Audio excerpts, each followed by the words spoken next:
Chris Murphy will also have a guest at tonight's State of the Union address, New Haven Mayor Justin Elicker. And Senator Murphy joins us now to talk about tonight's event. So, Senator, thanks for sharing your time. Do we have there's Senator Murphy? Senator, why Mayor Elicker?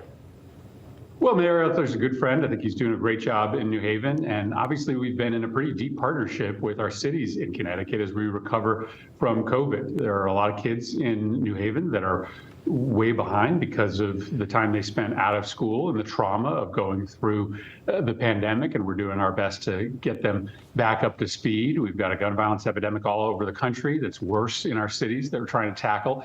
There's a lot of programs, there's a lot of policies here in Washington that deeply impact the people of New Haven, and I thought it would be really good to have Justin here to talk about the progress they're making in New Haven, but also to meet some of my colleagues who, of course, I'm always in the business of trying to convince to send additional money to Connecticut and to one of our biggest and fastest growing cities. And Senator, what will America hear from President Biden tonight? What do you expect to be some of the highlights from his speech? I don't know. I haven't seen his speech yet, but I'm looking forward to it.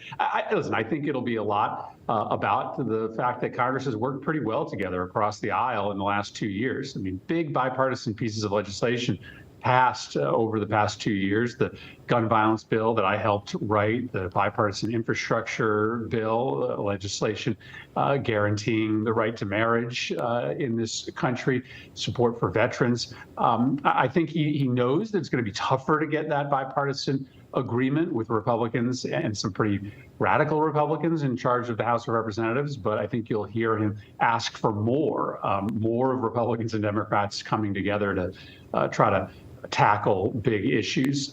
So I think that's probably the dominating theme you'll hear from him tonight, if I know anything about Joe Biden.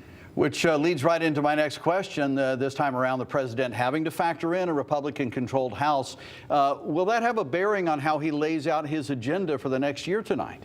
I mean, it's hard because we don't really know what the House Republicans want.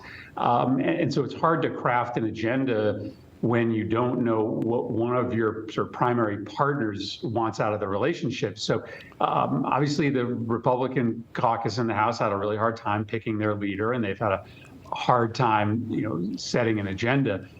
We have to, do hard things this year. We have to pass a budget. We have to raise the debt ceiling. And while the House Republican majority says they're going to have conditions to do those things, they haven't laid out what those conditions are yet. So yes, things are going to be different with Republicans in charge of the House, but it's not the first time, that different parties have controlled the White House and the Congress. And Joe Biden, in some ways, is the perfect president to be able to bridge those divides because he did it well when he was a senator. He has a history of reaching out to the other party. And well, it's a little hard for him to lay out a specific agenda tonight without that agenda being set by the Republican majority. I think you'll hear the beginnings of it. All right. Thank you, Senator Chris Murphy, joining us tonight from Washington. We appreciate your time. And you can watch the State of the Union tonight right here on Fox 61 at 9 p.m. It'll also be streaming on Fox 61 Plus.